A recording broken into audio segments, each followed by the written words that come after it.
Mula dito sa Nagilian to Bagulin Road ay atin pong pupuntahan ng isang napakagandang falls. Dito yan sa Tudingan, Nagilian.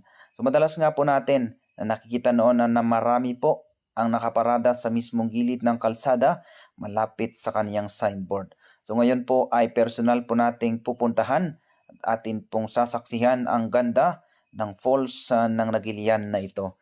So naabutan po natin ang ating mga kaibigan at tinanungan natin kung saan sila galing. At galing sila sa iba't ibang barangay, dito rin yan sa bayan ng Nagilian.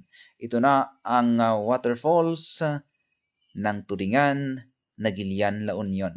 Pero alam nyo ba na mayroon pang kasama ito na waterfalls dyan sa taas at wala pong naliligo dyan dahil medyo delikado po at wala pong maayos na daanan mula dito sa baba. Sa taas naman ay dyan natin matatagpuan ang San Antonio.